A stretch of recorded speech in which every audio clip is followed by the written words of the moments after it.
In 2021, McFarlane Toys took over the DC Direct label to bring us some smaller scale 6-inch figures on some of the more well-known versions of Batman and the Joker, specifically from the animated series. 3 years later, and it looks like not a whole lot has changed, and that could be kind of a problem. Here we are in 2024, and we got ourselves new versions, new releases of Batman and the Joker from the animated series. Specifically, we got Batman from the new Batman Adventures, or Season 2 or Season 3, whatever you want to call it, that redesigned version. And then we got Joker, except he's got a new outfit that he technically did wear a couple of times through the original 92 animated series.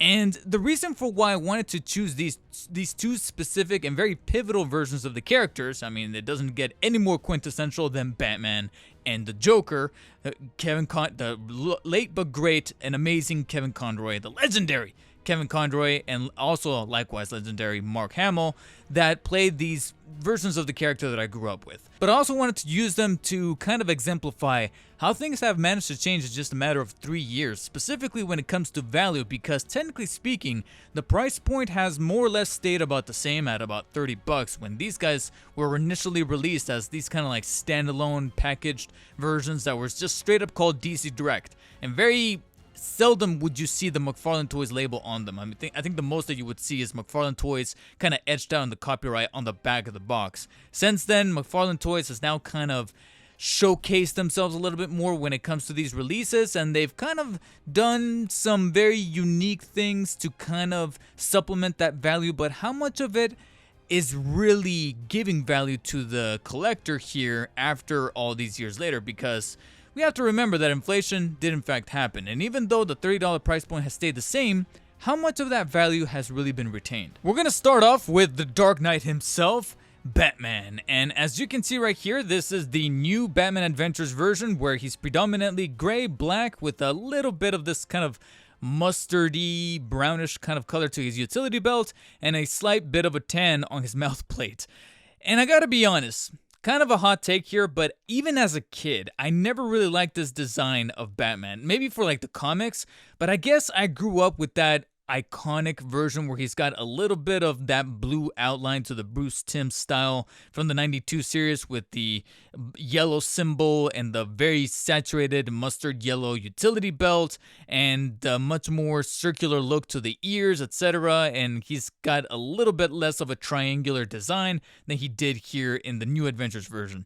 And that's probably why I have a little bit of a personal bias for that version and against this one. I don't know. I don't know what it is, but I never been that huge of a fan of this specific iteration, but at least it's cool to see that it's still being supported by the manufacturer McFarlane Toys. And so here we have yet another release, and I'm not even going to beat around the bush. It's pretty much the exact same figure. At a distance, you can pretty much almost not even tell much of a differences between these two figures. They're using the exact same buck. Not much has changed as far as design. You still have that iconic Bruce Timm kind of look to his overall suit and body type, kind of looking like an upside down triangle with the broad shoulders and tiny legs, and of course that iconic look to the cowl. However, once you get a little closer, you'll notice some of the key differences that did manage to make it through with this new version. The ones that kind of stand out to me the most is, of course, a slightly yellower tint to the utility belt as opposed to the beige brown over here on the original. The cowl, I gotta be honest, I don't know if it's something to do with the printing or something to do with the paint that I'll kind of touch upon a little bit as we kind of navigate here towards the suit a little further, but there's something about this new head sculpt that, I gotta be honest, looks a little better. There's something a bit broader about the eyes, or a little much more open, and something just a little bit more clear cut about the actual way that the head and the ears are sculpted and etched out. That to me just looks a little better on the newer version. As you navigate down to the shoulders, then you have the much more obvious difference here, which is going to be the cape. You'll notice that it's encroaching the shoulders a little bit better on the a newer version as opposed to the original. You actually have a little bit more white space, which kind of acts as a little bit of a double-edged sword, because on the newer version you'll notice that the cape is a little bit easier to manage because it's pretty much straight forward down. As you can see, just one long rubber piece down towards the middle, and as such you can pretty much say that he looks a little bit more imposing. It kind of looks a little bit more akin to his neutral stance in the animated series. as opposed to the original that, even though it's a bit more open on the shoulders, that allows much more freedom of movement to the shoulder joints, you do have, however, this kind of winded look to the cape that is a little bit more broad, but it definitely looks like it's blowing in the wind. So you just have to kind of manage and play around with it, and you're at the mercy of it when it comes to posing. You just have to kind of keep it in mind. Speaking of posing, as I mentioned, the buck is exactly the same, so articulation is pretty much completely identical. So you have the basic stuff that you expect from DC Direct, so you don't necessarily have the 22 points of articulation like you do with McFarlane toys, but you do have all the basic points to get your figure moving when it comes to the shoulders, the elbows. The elbows, for example, only have one hinge, but they do have the swivel kind of baked into it. The knees are pretty much just one joint, as well as the ankles, and the legs have this weird parting in the plastic where you can definitely move them forwards and backwards, but then when you extend them towards the sides, you have that middle hinge that, even though allows the leg to really extend pretty much the flat 180 degrees, it does kind of cut into the plastic and it kind of looks a little awkward from the sides. And your only effort to really hide it is to turn the entire lower part of the body via the waist cut, which is really your only form of torso articulation. No kind of hinge or mid-torso cut to be found here. And of course, the head is able to rotate 360 and move up and down likewise.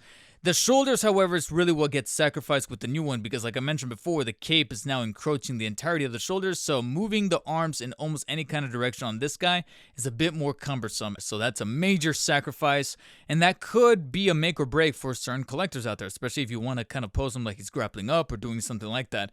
But at least take comfort in knowing that the remainder of the joints are very smooth and very easy to move, because the plastic, you can see right there, it's got a little bit more of a sheen to it, and that leads me to my other double-edged sword, because it really does become a game of tennis, pretty much. You know, you go over here and then you go over there as far as quality, because here you got joints that are a little bit smoother and easier to move, but that comes at the cost of having this newer version of the new Batman Adventures buck feeling just a little cheaper. As much as I like that head sculpt and the accurate look to the shoulders, again, you're sacrificing some shoulder movement, and even though the joints are a little bit smoother than this guy for a specific reason, the actual quality and feel of this guy just feels just a little cheaper to me. And that does speak a little bit of volume, considering that, again, the price has remained the same, $30, which you would think wouldn't be cause for complaining, but at the same time, we have to take value and cost and inflation into account, specifically when it comes to accessories and everything else that he comes bundled in with.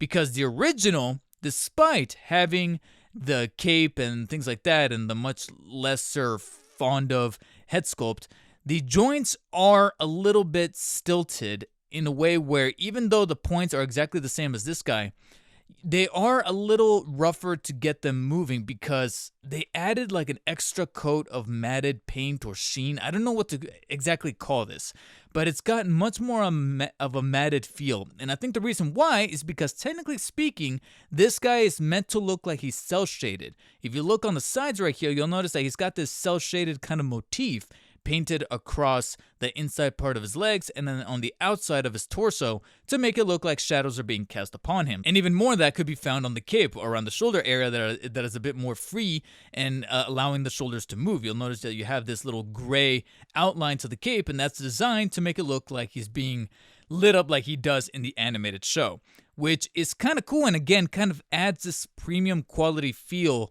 to the buck itself that feels very nice in hand. It feels like a collectible. It feels like you're getting your money's worth. The only downside is that the joints do get a little stiffer because of that added coat that they pretty much added to the figure. And so you kind of have to navigate and move very carefully the joints, because otherwise you'll be dealing with a little bit of stiffiness, a little bit of squeakiness. And considering how much older this guy is, only about 3 years, still you have to pretty much walk on a few eggshells to make sure that you're not breaking this guy because of how much higher in price is going in the aftermarket these days. Because afterwards, should something happen to this guy, your only other option is going to be this guy. And I know that at that point it kind of falls on preference, but to me, I do feel like a little bit of added quality and TLC was thrown in with this guy. And funny enough, that little remark that I have on the quality of the plastic, the shinier look to this buck as opposed to the matted finish of this guy, also extends to the accessories. They both come with the exact same amount of accessories for hands, for the grapple, for the batarang, and even the grapple that's baked into his holding hand.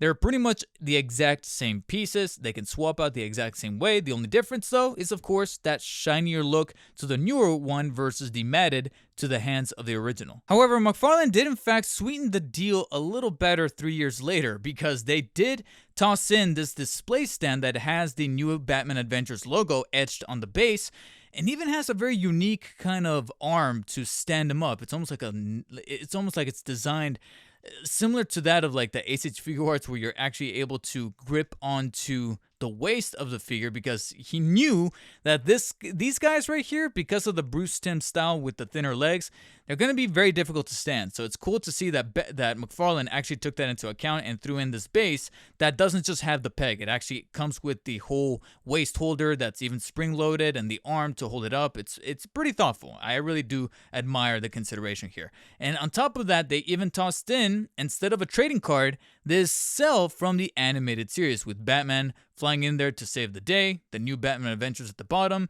and then when you rotate it towards the back, not only do you have this nice little pop-up stand to be able to prop it up, but you even have a little bit of a descriptor there, not only of the image, but even the episode that it's from. So I think that that's actually kind of cool, and huge props of listing the credits of the episode itself. Directed by, story by, and of course, the GOAT, Shirley Walker, the music composer. And even the original air date, September 20th, 1997. Thank you for making me feel a whole lot older than I originally did, McFarlane. I appreciate that. But you can see right here that combined with, again, the hand accessories that are admittedly identical to that of this one, I will say that this is probably the one that definitely feels like they upped up the game without changing much of the price.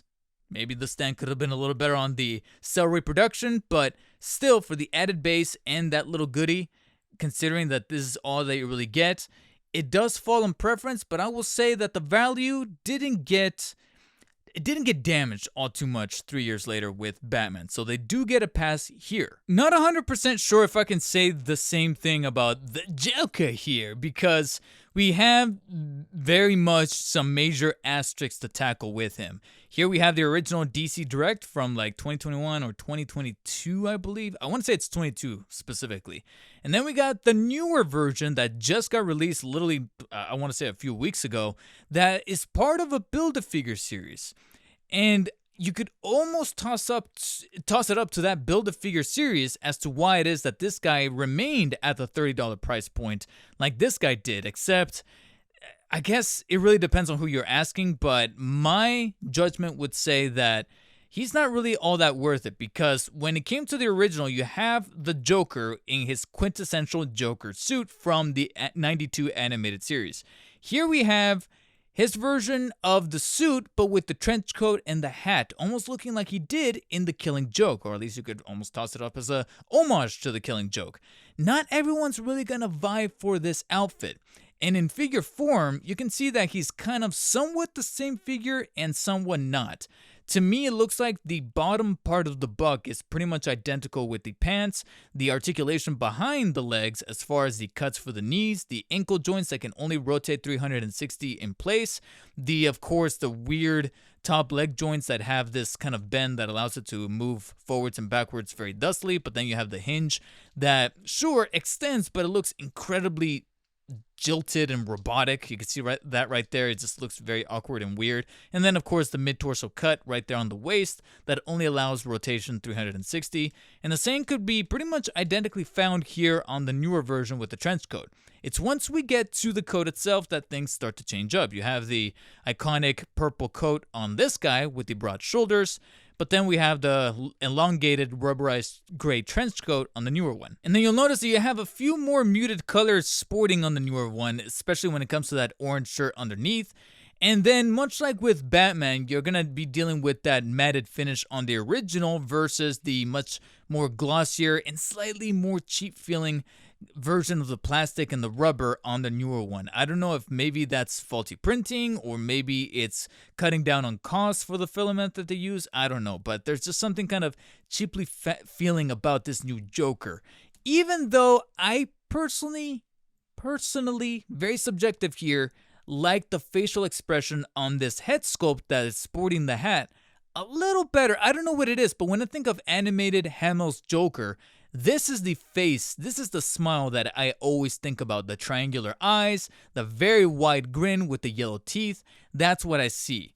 As opposed to the original that just looks a little too animated. And I know that sounds really stupid to say about an animated series Joker, but I really prefer if the eyes were to be a little bit more evil looking. This one just looks a little too kooky. I know that there were certain points in the earlier episodes, specifically with the pilot or with the Christmas episode, that he had this look on his face, and it's very well painted and sculpted. As far as quality, this is top notch. But in terms of preference, I actually kind of prefer this facial expression, even though, again, the downside is that you don't really get to bask in the glory of his hair because of the hat that's supposed to match the trench coat, whereas here you definitely have the triangular hair with the green streak across it right there at the top.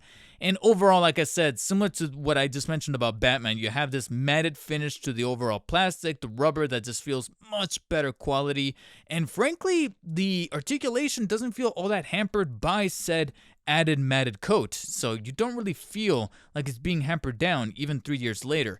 Whereas this guy right here, I don't know, I had to make sure to force a few of the joints because they felt just a little stiff, but thankfully they didn't re-stiff over time. They still feel pretty fluid and pretty stable, even though they're about, like I said, identical and the same. They could pretty much move around the arm area. You have, of course, only one hinge at the elbow, but they can technically rotate at the swivel right above it, and the wrists can fully rotate in place and even have the little hinge inside to move inwards and outwards. So once you're able to get past some of these things is where it really does fall down on preference. Who knows, maybe there's someone out there who prefers the trench coat look to Joker as opposed to the original design, but I really wish that we can really fuse these things together where we can have maybe this Buck but with that facial expression.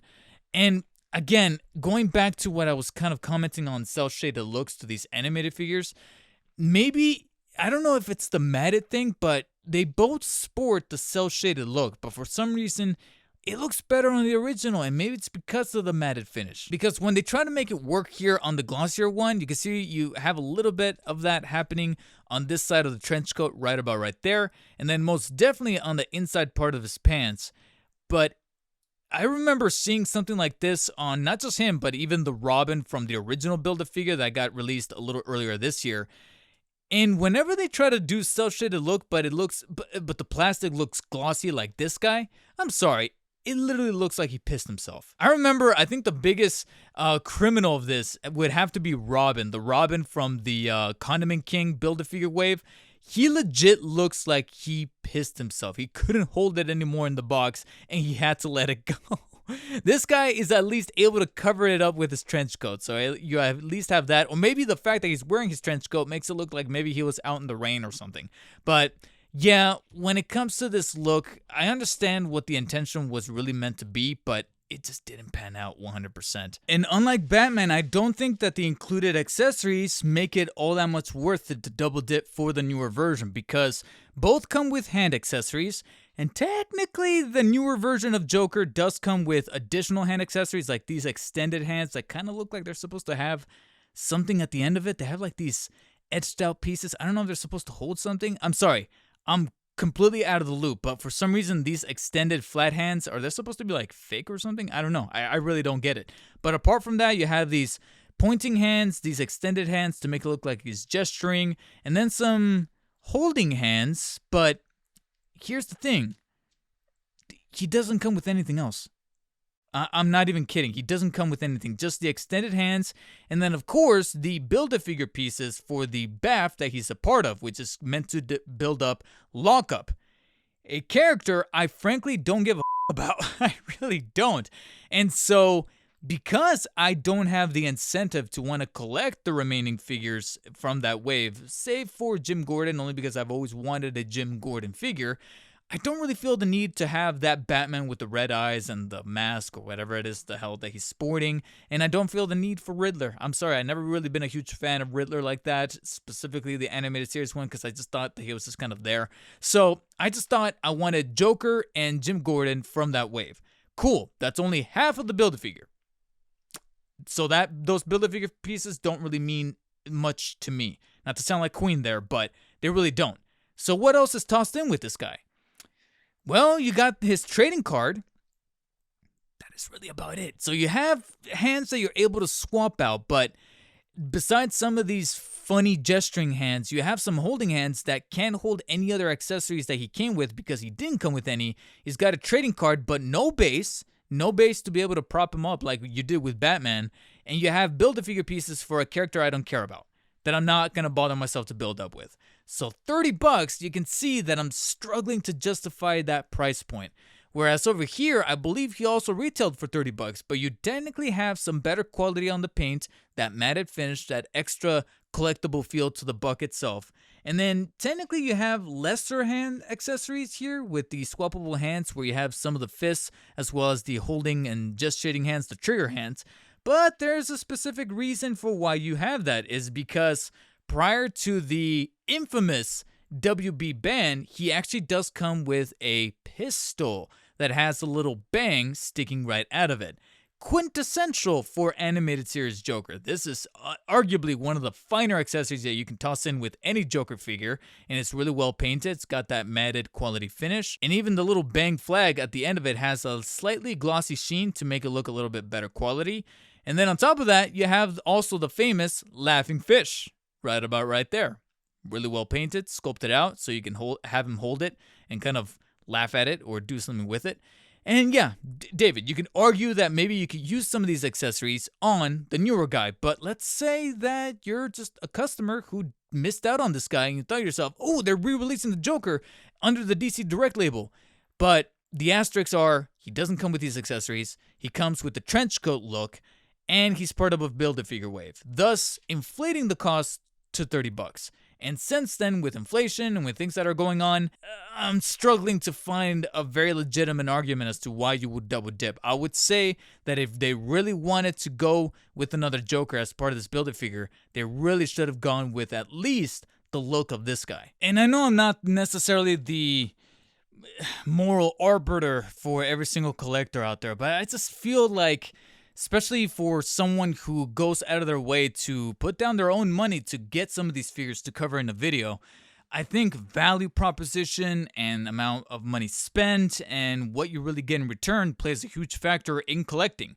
And since McFarlane Toys is now vying for very hardcore collectors and collectibles under the DC Direct brand, I feel like they really do need to address this animated series issue that they've been having now for a couple of years, because even when they try to tackle things under DC Multiverse, we noticed that, yeah, things didn't necessarily pan out. That animated series Batman, that is the proper, it's supposed to be the proper McFarlane Toys DC Multiverse Batman, the 7-inch one with 22 points of articulation. They try to translate that Bruce Timm style in a 7-inch scale format, and it just doesn't work because of how top heavy and very stilted and girthy and just really bad he feels in hand. And Batman wasn't necessarily the only one. They tried to do it with Green Lantern, with Flash, with Superman, two versions of Superman, really, with the black suit and the red and blue suit, and every time it just feels kind of wonky. But that was 3 years ago. I feel like since McFarlane has done a wonder of making sure that some joints work well with their technology, with like their ankle technology, with the way that they've worked with leather or leather kind of leathery looking kind of capes and textures and things like that. I just feel like since now they're kind of going back to the drawing board with certain things like Batfleck, the BVS Batman, and we got that version of that suit recently.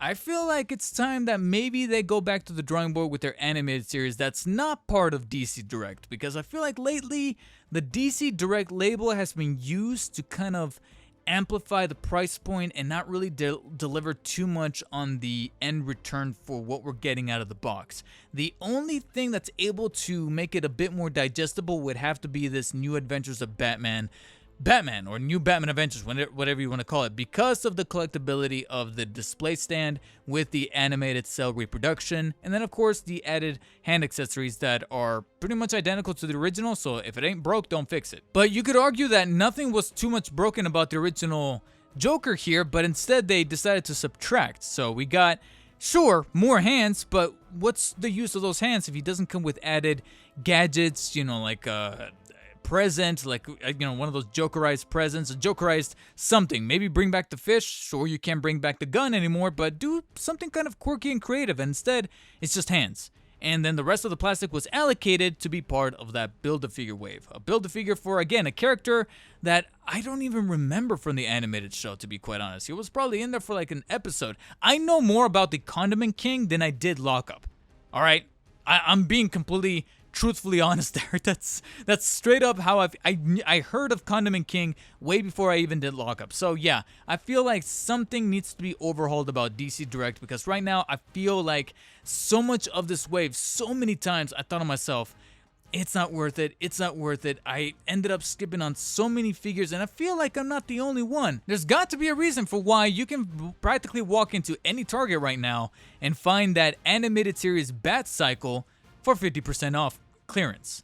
I mean, come on, it's pretty much speaking for itself, and I feel like if McFarlane Toys does not want to end up with overstock and practically a little bit bankrupt when it comes to the DC Direct label, there needs to be a little bit of an overhaul on their animated series line, because I love this show. I grew up with this show. It's one of the quintessential shows for not just Batman fans, but also superhero fans, and really anybody who grew up on animation. It's part of their childhood, and I feel like a little bit of added respect needs to be thrown in there for the price that we're paying. We don't really mind paying these extra prices, you know, $30, maybe even $35, but frankly, as I sit here and look at these brand new figures that just got released, I feel like they should have been $25, not $30. And if they're going to be $30, something else needs to be tossed in, or some extra value proposition needs to be explained. And that is not an NFT, all right? I want to make it perfectly clear, no NFTs. That's not the answer. And if you guys have any suggestions for the answer, I'm looking forward to reading some of them in the comment section below. As always, if you guys enjoyed the video, hit the thumbs up button. If you did not, hit the thumbs down. And I'll catch you guys on the next one. In the meantime, though, stay humble.